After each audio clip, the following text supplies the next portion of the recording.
So another important, something that I've seen done by a group of other people, in particular the group of Andrew Ng with Adam Coates and Andrew Karpati, for example, in a recent article.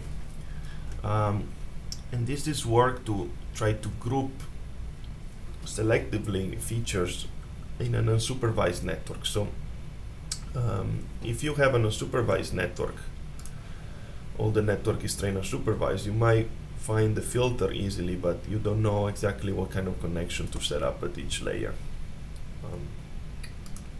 So one proposal from this group, Andrew Ng, was basically you might be getting from the first layer, for example, you might be getting a group of features like this. This is your dictionary that you learn with the k-means or clustering learning or other sparse coding techniques.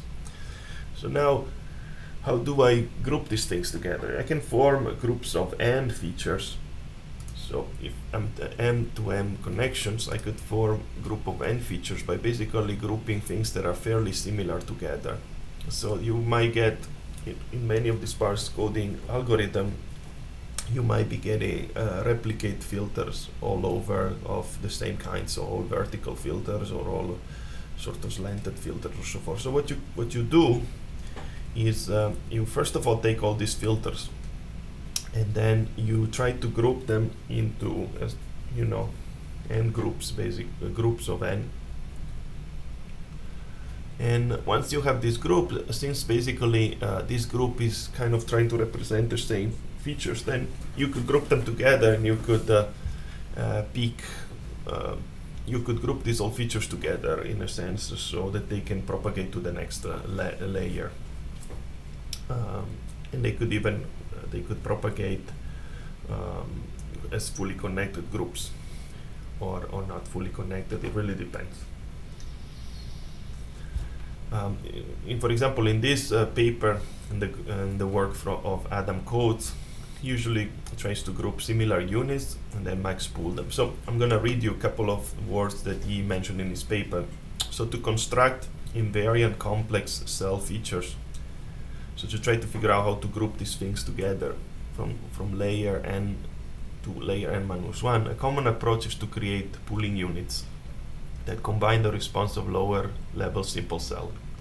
So in this work they use max pooling units. So they try to first group them together and then they pick the maximum. That's a sensitive choice because basically all these things, all these groups, they respond more or less to the same stimulus. So picking up the maximum out of these groups makes sense to me. So once you found this group, each group should be specified a set of simple cells that are in some sense similar to each other. So the way to find this group is basically to look for filters in here that are similar to each other, and there's many different ways that you can compute this similarity, and you can even learn with that similarity in mind so that you group them automatically into D. But that's really not necessary. You can just learn the whole dictionary and then write a simple algorithm that, for example, check the distance between two of these, and you can have multiple different distances, or you can have a distance in the image plane, you can have a distance in Fourier plane, or so forth. You can look just at the cross correlation between these filters, or just the distance pixel wise, and you can compute these groups. So in the system of Adam Coates, they use linear correlation of simple cell responses as the similarity metric. So they construct group J that combine similar feature according to this matrix. And I want to refer you to this paper to get the details about their metric. It's not extremely important, and what's important is to think about how to group features from one layer to the next and try to aggregate them so that you can create this connection matrix. And this is one of the things that I've seen that are most sensitive this recently. So if I have to talk about mostly unsupervised or clustering learning results or ideas, if I have to summarize the ideas about this connection, what I have to say is that one-to-one is usually not used because you're not combining features. N-to-M, it's usually used, because it's a good compromise and has random choices. But random choices might be poor for unsupervised or clustering learning. In fact, from my experiments, when I set this connection to be random, I didn't really get very good results. The SLAC, which is the single link agglomerate clustering that I just explained you from Adam Coates and Andrew Ng.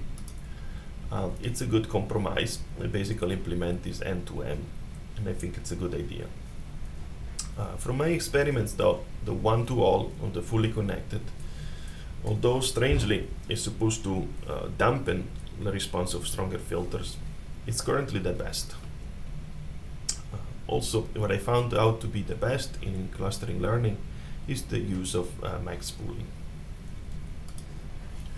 Let's talk about pooling for a second.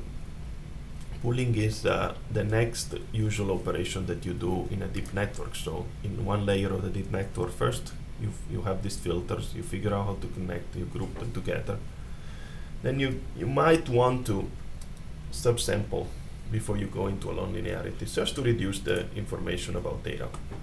So pooling is the way, how do you pool features in here from different maps or locally.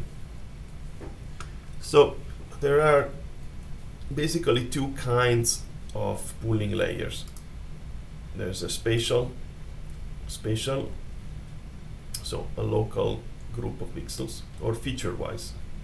So in the third dimension, across features. So should I group things in a group, in a small spatial chunk of each one of these maps, or should I also look at each pixel, for example, and look at all across, feature-wise, across the third dimension? It's important to try to think about both and try to do both. So there are different kind of pooling that have been used in deep networks so far. One is the average pooling, usually spatial. These are actually all spatial techniques that are implemented in the torch package that we usually use. And spatial techniques, so one is average pooling, so I take a neighborhood and I do an average. You can have L1, L2, or LN pooling. So norm the pooling, so where you may use a special filter to give importance more, like a Gaussian spread filters to give more importance to some pixel than others. And then you compute basically the norm of that group of pixel, L1 norm on L2 norm and so forth. So they are some kind of, again, average kind of poolings. They're quite similar. And then there's max pooling. It's another technique that I've seen used very often. Max pooling makes a lot of sense because it's a good model of what happens in the brain, where neurons usually respond to a stimulus. And the first neuron that fires is the one that usually sends the most information to recipient. So max pooling is an operation that is usually done and advocated by Tommaso Poggio, Thomas Serre group, and all the biological inspired. Also been found that by Schmidt-Zuber in his group to be quite effective. Max pooling is like the Hell infinity norm. So these are kind of pooling layer. Most of these are spatial. The feature-wise competition could be done previously by the connection matrix that we talked about. So grouping two things together will sort of average or pool things in the other dimension as well. But it could be also something that you might want to do feature-wise. So pooling, these are some of the results that I found in supervised or clustering learning results. So talking about spatial pooling, average pooling gives you decent results and is basically the classic CompNet paradigm. So L2 pooling is the one that has been shown by Jan LeCun to provide really good results and one of the best. Max pooling is a great choice I've seen when you have small number of small filters, so for example 5 by 5 or below, and you use the clustering learning technique. If you use a 7x7 or a 9x9, average pooling or L2 norm are usually the best. But when you go to a smaller filters like 5x5, I noticed that max pooling gives you the best results. You also might want to think about grouping things feature-wise. This can be achieved by a connection matrix between layer. Usually it's on the average type, because you group, as we showed before, you group some n features and you group them together, you add them as an average and you send them to the next layer. Max pooling is also another great choice that has been used by Coates and Andrew Ng in their Slack. So they combine features together and then they pick up the max between them. So they create the connection matrix even within a layer, basically. And I also prefer this max pooling operation between similar features, because it seems like it makes sense. Also has a model of the brain connectivity, where basically the first neuron that has the highest response is like a winner take all and sends the most information to the next layer. As seen by, for example, Simon Thorpe experiment, which shows that usually the first neuron sends a lot of information. So I noticed that doing max pooling and spatial max pooling on the features and spatially together are really the best.